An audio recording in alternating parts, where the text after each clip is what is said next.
Bonjour Vitali Klitschko. Merci à vous d'avoir accepté notre invitation sur BFM TV et d'avoir accepté cette interview que nous allons mener avec Ulysse Gosset. Vitali Klitschko, une très grande partie du monde s'émeut et s'indigne depuis 3 jours après les atrocités commises à Boutcha. Vous êtes allé sur place. Qu'avez-vous vu à Boutcha ? Ce que j'ai vu, moi, je ne souhaite à personne de le voir. C'est pire qu'un film d'horreur. C'est une tragédie atroce qui ne peut pas épargner.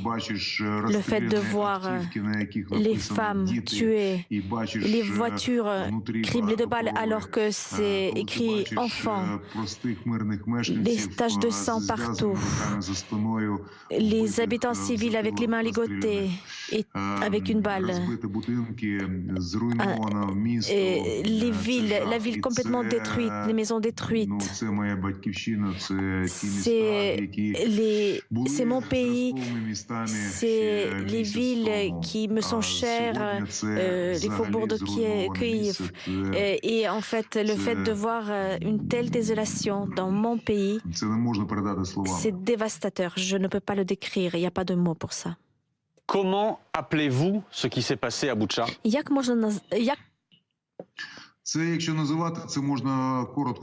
pense qu'il y a un mot très court pour le qualifier, un génocide du peuple ukrainien. Qui cette babouchka qu'on a tirée dans sa maison, qui elle menaçait? Les civils dont les corps jonchés, à qui ils ont été constitués une menace? Dans cette ville, juste une ville familiale, paisible, aucun site militaire ne se trouvait. C'est vraiment un mensonge, c'est un mensonge d'État. Quand ils ont détruit les villes ukrainiennes comme Boutcha, Grostomel, Irpin, aussi les villes de Tchernihiv et de Kharkiv, c'est horrible. Je pense qu'il y a d'autres Boutcha. Rien qu'à Boutcha, il y a 300 civils tués. Dans les villes que je viens d'énumérer, je pense que le nombre de victimes va se chiffrer en milliers quand on va les découvrir. Vitali Klitschko, vous êtes le maire d'une ville qui a vécu pendant plus d'1 mois sous la pression de l'armée russe. Est-ce que aujourd'hui, cette pression sur la ville de Kiev a totalement disparu ?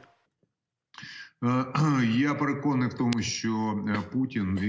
je suis persuadé que Poutine et le gouvernement russe n'ont pas renoncé à ses plans de conquérir toute l'Ukraine. Et Kiev, c'est la capitale, c'est le cœur de l'Ukraine. Donc, pour l'instant, je pense qu'ils n'ont pas réussi dans la première phase et ils ont tout simplement reculer ce plan.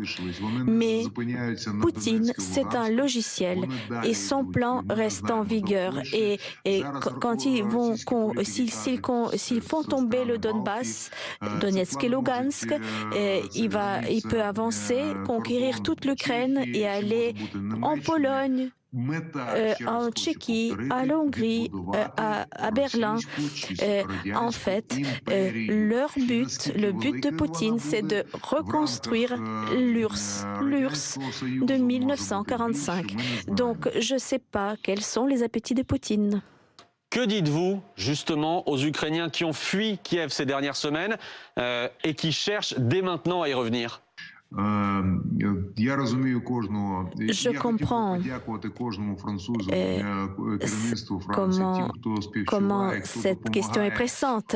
Et d'ailleurs, je voudrais remercier toutes les personnes en France qui ont pris à cœur le sort de réfugiés ukrainiens, qui les ont bien accueillis, qui ont envoyé l'aide humanitaire ici, à Kiev et à l'Ukraine. vous entendez encore le son des alertes aériennes.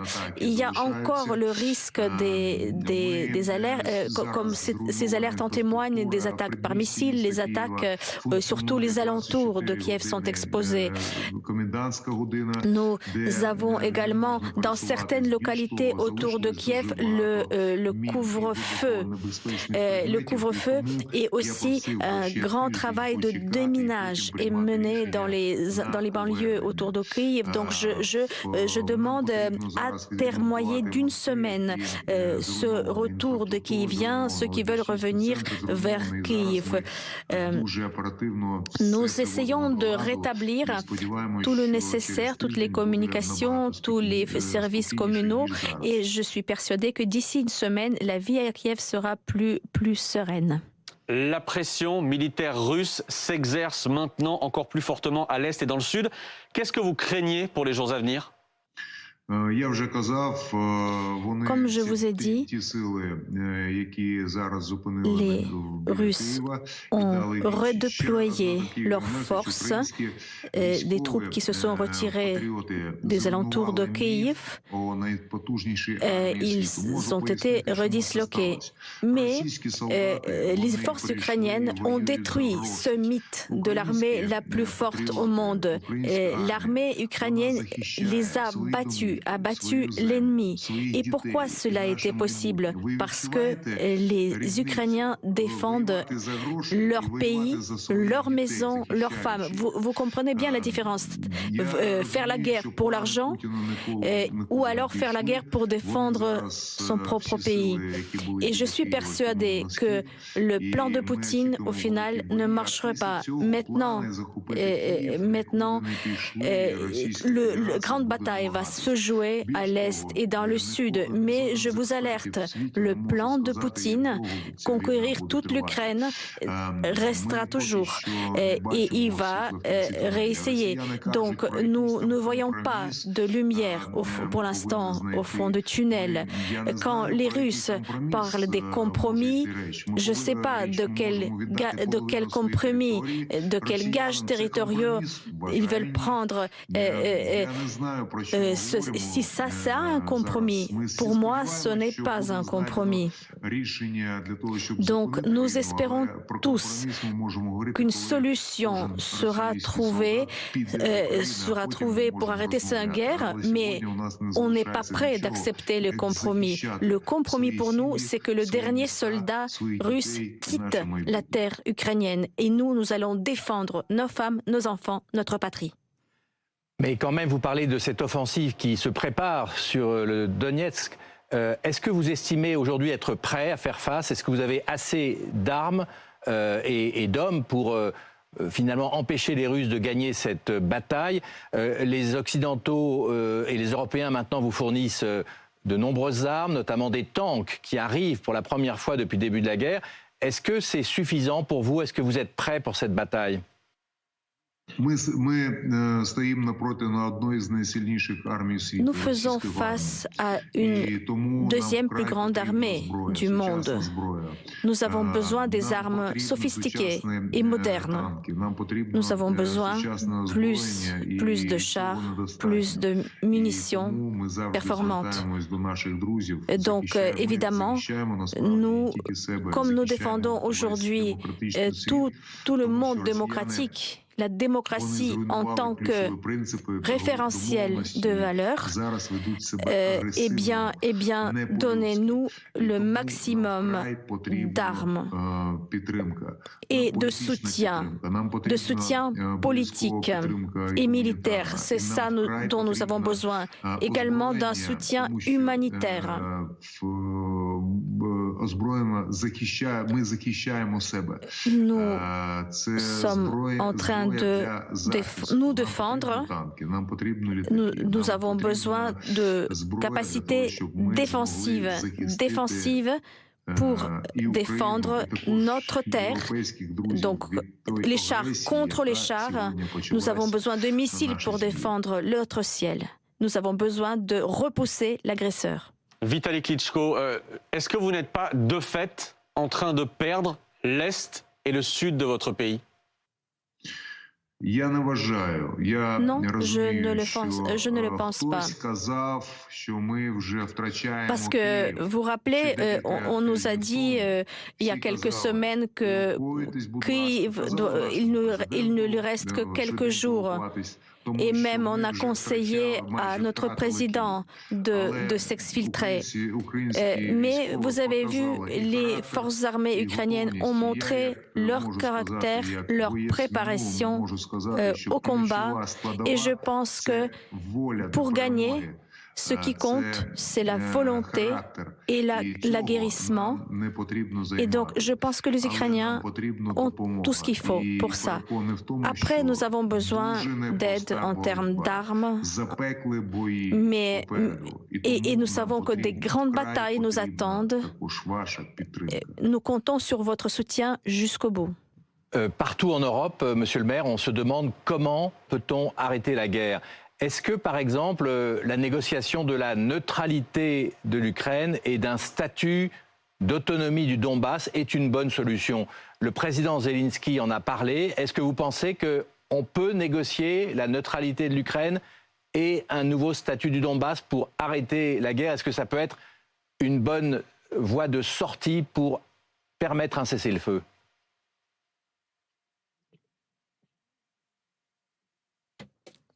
Vous savez, le statut neutre, ça n'a pas empêché la Russie d'attaquer l'Ukraine, parce que jusqu'à maintenant, l'Ukraine a été neutre. Si l'Ukraine aujourd'hui était membre de l'OTAN, la Russie aurait réfléchi 10 fois avant de nous attaquer. Jusqu'à maintenant, de facto, l'Ukraine a été un pays neutre. Et maintenant, avec du recul, nous pensons que c'est une erreur, cette neutralité et tout ce qui s'est passé avant. En ce qui concerne le statut spécial de Donbass, le Donbass, c'est une partie de l'Ukraine. Tout ce qui s'est passé dans le Donbass depuis 2014, c'était inspiré par la Russie. C'était une guerre hybride, parce que sans l'argent russe qui finançait tout cet effort, sans les armes russes, sans la propagande russe, ce conflit du Donbass n'aurait jamais dû avoir lieu. Et je vous rappelle que l'arme la plus vicieuse des Russes, ce n'est pas les missiles et les chars, c'est la propagande médiatique. Et vous connaissez la chaîne russe Russia Today. Le budget de cette chaîne est plus de 2 milliards de dollars. Imaginez un petit peu, c'est plus que le budget de la ville de Kiev. Donc, vous imaginez l'effort de guerre qui a financé aussi cette propagande. Et je suis très contente, je me félicite de présence à Kiev et en Ukraine sur le terrain de nombreux journalistes étrangers, y compris de journalistes français, qui informent tous les jours de ce qui se passe. Merci, grand merci à ces équipes. Vitaly Klitschko, vous-même, votre frère, vos sœurs sont aussi en première ligne de cette guerre. Comment est-ce que vous, personnellement, vous arrivez à tenir après 42 jours de conflit? Vous savez, physiquement, ça va, mais psychologiquement, je